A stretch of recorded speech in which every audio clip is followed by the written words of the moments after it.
सो hi friends, अभी मैं जहाँ पे खड़ी हूँ वो एक धर्म विहार विपसना सेंटर है। ठीक है, और ये जो एरिया है, ये जो जगह है, ये नासिक में है। पंचवटी आरटीओ कॉर्नर, गौरक्षक नगर। ये जो धम्म विहार में हम लोग जा रहे हैं, ये बुद्ध धम्म संघ के बारे में आपको पूरी जानकारी हम लोग अभी देंगे। यहाँ है नासिक की प्रसिद्ध त्रिरश्मि गुफाएं। तो ये जो त्रिरश्मि गुफाएं हैं, ये गुफाएं का यहाँ हम लोगों ने दृश्य रिकॉर्ड किया है। यहाँ हमारा जब भी फंक्शन होता है तो यहाँ पे बुद्ध की मूर्ति रखी जाती है, और बुद्ध की मूर्ति रखने के बाद ये जो हमारा धम्म विहार विपश्यना प्रचार बहुउद्देशीय संस्था है, यहाँ पे हम लोग विपश्यना साधना हाल है, शून्यागार है, धम्म का ग्रंथालय है, बुद्ध विहार है और भिक्षु निवास है। हम लोग इसे देखेंगे। यहाँ पे हम लोग देख रहे हैं कि दीक्षा दिन में भगवान बुद्ध का धम्म 2500 साल के बाद डॉक्टर बाबा साहेब अम्बेडकर ने दिया है। उनका जो पहला भाषण है उसमें उन्होंने कंसंट्रेशन करके कहा है कि बुद्ध धर्माने जगता उद्धार हुई। इसका मतलब यह होता है कि अगर बुद्ध धर्म रहेगा तो ही जग में सुख शांति रहेगी। ये सब कुछ हम लोगों ने किताबों तो पढ़ा है, लेकिन हमारे गुरुजी गोयंका जी और उनके गुरुजी सयाजी ओबा खिन के स्मृति में यहाँ ग्लोबल पगड़ा जो दिल्ली में अपना बंबई में बोरीवली में बनाया गया है, उसका ये हम लोग हमेशा स्मरण करते हैं। और जो गुरुजी ने सिखाया हम लोगों को, वो है विश्व धम्म स्तंभ का संदेश। उसमें आता है शील समाधि प्रज्ञा, यानी धर्म के मार्ग पर जो चलते हैं वो बुद्ध की, धम्म की और संघ की पूजा करते हैं। ये जो धर्म है कोई किसी जाति का, वर्ण का, किसी का भी नहीं है। इसलिए हिंदू हो या बौद्ध हो, मुस्लिम हो या जैन, सब जब जब मन मैला करे तब तब वो बेचैन होता है। इसलिए मन मानस में प्यार ही प्यार, उर्मिल मिल हो, रोम रोम से ध्वनि उठे, सबका मंगल हो। ये धर्म है, ये कुदरत का कानून है, ये सबका मंगल करता है। इसके पहले जो क्रांति की थी सम्राट अशोक ने, तो उनके शिलालेख भी यहाँ पे है। शिलालेख में उन्होंने कहा है कि देवान प्रिय राजा सम्राट अशोक, उनका संदेश है कि सभी धर्म समान है। कौन सा भी धर्म किसी के लिए भी वैर करना, किसी का द्वेष करना नहीं सिखाता है। जो राजा का धर्म है वो सब प्रजा की सुख शांति के लिए अपना राज करता रहे। तलवार से कोई किसी को जीता नहीं जा सकता, सभी को प्यार से ही जीता जा सकता है। इसलिए ये बुद्ध विहार की जो मूर्ति स्थापना हुई है वो 14 अक्टूबर 2008 में हुई है। वही दिन है जिस वक्त डॉक्टर बाबा साहेब अम्बेडकर ने बुद्ध की धम्म की शिक्षा या दीन में हम लोगों को धम्म दिया है। उसके बाद ये जो धम्म का स्तंभ यहाँ पे हम लोगों ने खड़ा किया है, वो धम्म स्तंभ भी उसके बाद में जो ना भारत के नहीं तो जागतिक कीर्ति के जो भदंत ज्ञानेश्वर कुशीनगर के बनते हैं, उन्होंने इसका उद्घाटन किया है। और हम लोग अभी चलते मेन विहार में। यह है मेन विहार। इस मेन विहार में हम लोग अभी प्रवेश कर रहे हैं। प्रवेश करते ही आपको यहां पता चलेगा कि कोई भी आदमी या कोई भी इंसान आता है तो वो उसके माता पिता से ही जन्म लेता है। इसलिए माता पिता पहले होते हैं, उसके बाद गुरु से ज्ञान मिलता है। और ये धरती है, ये धरती जब तक अनंत रहते हैं तब तक ये धरती रहेगी। उसके बाद अनेक कल्पों के बाद सम्यक संबुद्ध का जन्म होता है। ये उसका प्रतिकृति चित्र है। और बोधिसत्व बाबा साहब ने ये जो मूर्ति है नागपुर में लोगों को, इस मूर्ति के सामने धम्म की दीक्षा दी है। ये जो नीचे दिखते हैं अपने को शिवल्य भंते जी, ये अद्वितीय भिक्षु थे कि जिनके भिक्षा पात्र से कभी खाना खत्म नहीं होता है। उसके बाद जो छोटा सा एक पिक्चर बताया है हम लोगों ने, ताओतिस लोक में भगवान बुद्ध उनकी माता का ज्ञान देने के लिए ताओतिस में गए थे और वहां उन्होंने असंख्य देव देवता को दुखों से मुक्त किया है। यही जो बाजू का चित्र देखोगे आपने, यहाँ भगवान बुद्ध की हस्तियां हैं, ये दिखती हैं आपको। ये हस्तियां आज भी सारनाथ में मौजूद हैं और हम लोगों को जब ये अनंत से मिले थे तो उनका भी धातु हम लोगों को मिले थे, तो हम लोगों ने यहाँ इस विहार में रखे हैं। वैसे ही अनंत के जो धातु है इस स्तूप में हम लोगों ने प्रस्थापित किए हैं 14 अक्टूबर 2008 में। जो भगवान बुद्ध की जो मूर्ति है, ये मूर्ति का स्वरूप है, रूप है। ये स्वरूप रूप बुद्ध गया के मूर्ति से मिलता जुलता है। ये मूर्ति का जो संदेश है आप देखोगे, भगवान बुद्ध ने ऐसा कहती है ज्ञान मुद्रा। ये ज्ञान मुद्रा कहती है कि राग द्वेष मोह से मुक्त हो जाओ और आपको तृष्णा से पकड़ लेने के बाद आप दुखों से मुक्त होगी। यही संदेश डॉक्टर बाबा साहब ने दिया था और ये जो उनका जो संदेश है उन्होंने बुद्ध की ओर चलने के लिए कहा था। सबसे पहला धम्म चक्र प्रवर्तन भगवान बुद्ध ने सारनाथ में किया था, तो ये सारनाथ की मुद्रा है। ये सारनाथ की मुद्रा है, ये इसे कहते हैं धम्म चक्र प्रवर्तन मुद्रा। उसके बाद हम लोगों ने यहाँ अनेक बोधिसत्व की मूर्तियां भी रखी गई हैं। जैसे बाबा साहब बुद्ध सत्व थे, जैसे तारा देवी बुद्ध थी, अवलोकितेश्वर भी बोधिसत्व थे। तो इनकी मूर्ति प्रतिकृति हम लोगों ने लिखा है इधर रखी है। यहां भगवान बुद्ध को बोध गया में बोधि प्राप्त हुई, तो उसकी साक्षी सिद्ध पृथ्वी है, इसीलिए यह मूर्ति वहां पे आज भी मौजूद है। ये सबसे छोटे अभी भी हम लोगों ने इनको मिल के आया है और उनका दर्शन भी लिया है। ये शिववंत भंते जी आए, ये है बांग्लादेश में। आज भी इनकी उम्र बहुत कम है, हम लोगों ने इनको दान दिया, उनसे बात भी की है। और हम लोग जब ये देखते हैं कि भगवान बुद्ध का महापरिनिर्वाण हुआ, तो ये कुशीनगर की महापरिनिर्वाण मुद्रा है। इस बौद्ध धर्म का पुनर्जीवन अनागरिक धम्मपाल ने किया, उसका दन करके उसको पुनर्जीवित किया है। और आने वाले जो बुद्ध हैं वो है मैत्रेय बुद्ध।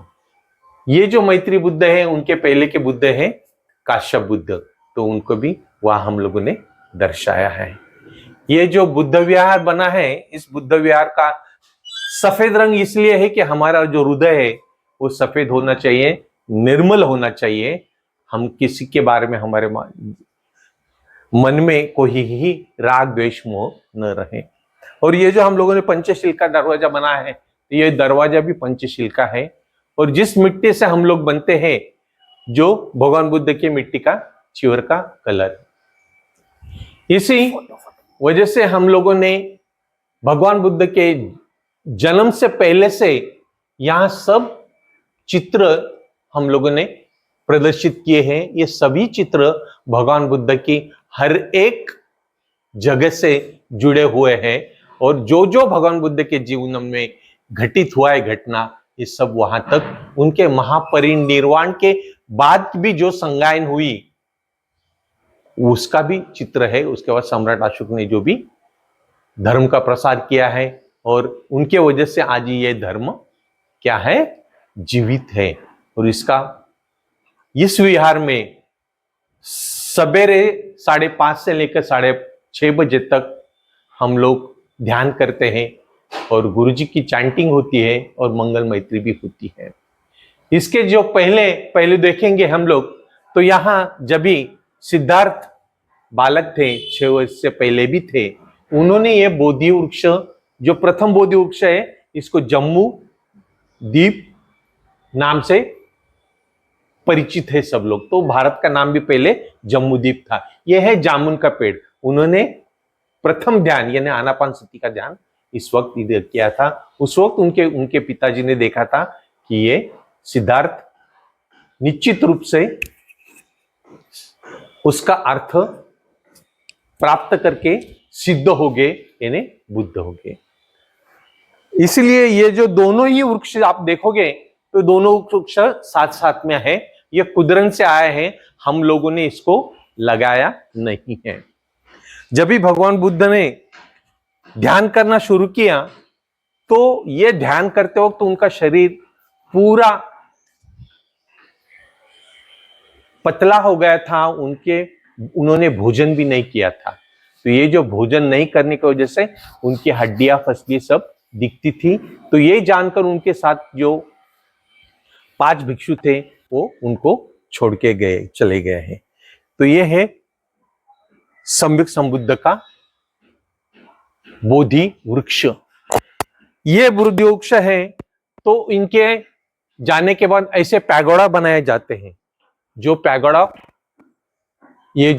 है ये जो है बर्मा देश का शोडेगन पैगोडा की क्या है, ये प्रतिकृति हम लोगों ने बना है।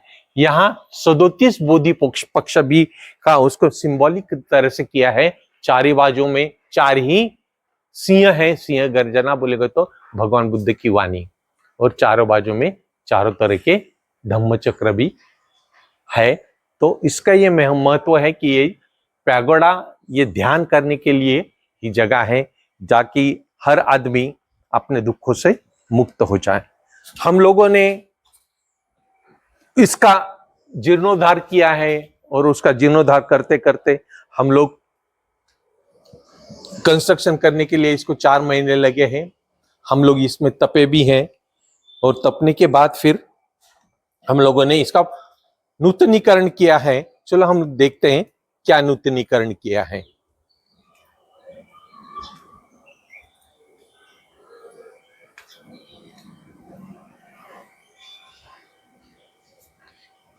ये स्टेप्स चढ़ने के बाद हम लोग फर्स्ट फ्लोर में आते हैं। फर्स्ट फ्लोर में देखते हैं, आप यहां देखोगे कि ये जम्बू वृक्ष दिखता है, यानी जामुन का पेड़ दिखता है। उसके पीछे सबसे बड़ा जो पेड़ है वो है पिंपल का पेड़, उसे बोधि वृक्ष कहते हैं। तो यही दर्शाता है जब भी छोटा रहता है आदमी तो जामुन जैसा होता है, और जब भी बड़ा होता है तो बोधि से होता है। उसको बुद्धि आ जाती है तो उसको बुद्धि प्राप्त हो सकती है।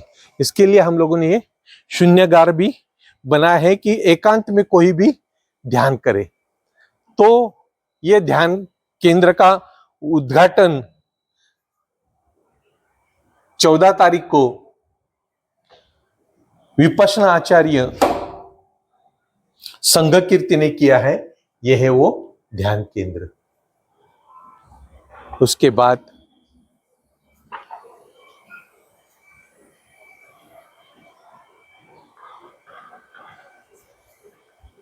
ये 2 नंबर का शून्यागार है।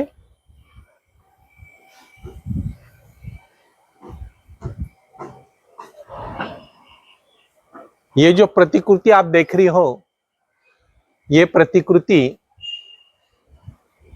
सांची के स्तूप की प्रतिकृति है, जहां के भगवान बुद्ध का भिक्षा पात्र रखा गया है सांची में। वैसा ही हम लोगों ने यहाँ पे 26 जुलाई को ज्ञान ज्योति भंते के साक्षी से बौद्ध परंपरा अनुसार वो उनका भिक्षा पात्र इसमें रखा है। बहुत सारे लोगों ने इसमें जड़ जवाहर सोना चांदी जो भी अपना धन दौलत थी उसमें उन लोगों ने इंश्राइन किए हैं, उसमें उन्होंने लगाया है। इससे भी 3 स्टेप है, देखोगे कि बुद्ध धम्म और संघ, ये 3 स्टेप है। उसके बाद ये संघ ने क्या क्या है, ये धम्म चक्र क्या है, तो ये सब धम्म चक्र के सिंबॉलिक हम लोगों ने किए हैं। और इसको गोल्डन किया इसलिए किया है कि अभी हम लोगों को ये जन्म मिला है तो ये जीवन भी हम लोग क्या करें, अपना सोना बना दे। आप देखोगे कि हम लोग अभी ये स्तूप है। स्तूप में क्या ध्यान करने के लिए स्तूप बनाया गया है। जो गंभीर साधक है उन लोगों को, विपश्यना साधक है उन लोगों के लिए ये ध्यान केंद्र की स्थापना हुई है। यहां हम लोग ऊपर देखेंगे कि सिद्धार्थ ने कहा था कि मैं ही सिद्ध पुरुष हूं, मैं ही सिद्ध पुरुष हूं, मैं अकेला श्रेष्ठ बनूंगा। तो ये उसकी जो छोटी सी मूर्ति है की है, उसके बाद ध्यान करके वो खुद ही सम्यक संबुद्ध बने हैं। उसके बाद जो हम लोग आखिरी देखते हैं, ये सफेद रंग में देखते हैं कि वो उनकी महापरिनिर्वाण मुद्रा है। तो ये महापरिनिर्वाण मुद्रा के बाद भिक्षु संघ ने ये त्रिपिटक लिखा है। इसके 140 ग्रंथ हैं। ये बुद्ध संगायन, बुद्ध वचन आज भी प्रसिद्ध है। स्टडी के लिए, अभ्यासों के लिए हम लोगों ने हिंदी में इसका जो भी किताबें अवेलेबल है वो हम लोगों ने यहाँ रखी है। उसके बाद बोधिसत्व बाबा साहेब, डॉक्टर बाबा साहेब अम्बेडकर की सारी किताबें, उनका सब लेखा जोखा यहाँ पे हम लोगों ने वाचकों के लिए, अपना ज्ञान बढ़ाने के लिए यहाँ पे रखा है। नीचे सब जितनी भी पब्लिकेशन VRI यानी विपश्यना केंद्र ने पब्लिश किए वो सब रखा है। और ये है गुरुजी की चेयर। जब से हम लोगों ने ये केंद्र बनाया है, यहाँ विपश्यना का विहार बनाए, तभी से ये चेयर पर अनेक विपश्यना आचार्य लोग बैठ के गए हैं। इसलिए ये चेयर हमारे लिए बहुत पवित्र है। इसी पर हम लोग सिर्फ विपश्यना आचार्य को बिठा के बाकी ध्यान करते रहते हैं। ये जो अंदर हम लोगों ने दिखाया गया है, ये भी बोधि चक्र है। तो बुद्ध के चक्र में यहाँ पे बना बनते के धातु और उनका भिक्षा पात्र रखा गया है। ऐसा है यहाँ का व्यवस्था है। यहाँ जो भी आए, इस हॉल को हम लोगों ने ATM कहा है, एनी टाइम मेडिटेशन। यानी जो भी साधक गंभीर तरह से यहाँ पकना चाहते हैं वो यहाँ आके अपना ध्यान कर सकते हैं। और दूसरा भी शून्यागार यहाँ पे मौजूद है। यहाँ से हम लोग देखते हैं कि ये पूरी हरियाली है, ये पूरा निसर्ग है, निसर्ग का वातावरण है। यहाँ से अच्छा नजारा हमको देखने को मिलता है। बुद्ध स्तंभ का, धम्म स्तंभ भी यहाँ पे मौजूद है। हम लोग इसका सभी लोग फायदा उठाते हैं और आपको भी हम लोग आमंत्रित करते हैं, आप आइए और इस धम्म विहार में आप तपस्या करके आप शुद्ध हो जाइए और आप भी बुद्ध बन जाइए। धन्यवाद। सबका मंगल हो, सबका मंगल हो। बहुत सब मंगलं रखन्तु सब देवता सब बुद्धानुभावेना धम्मानुभावेना संगानुभावेना सदा सुखी होन्तु सब। सबका मंगल हो, सबकी स्वस्थ मुक्ति हो, कल्याण।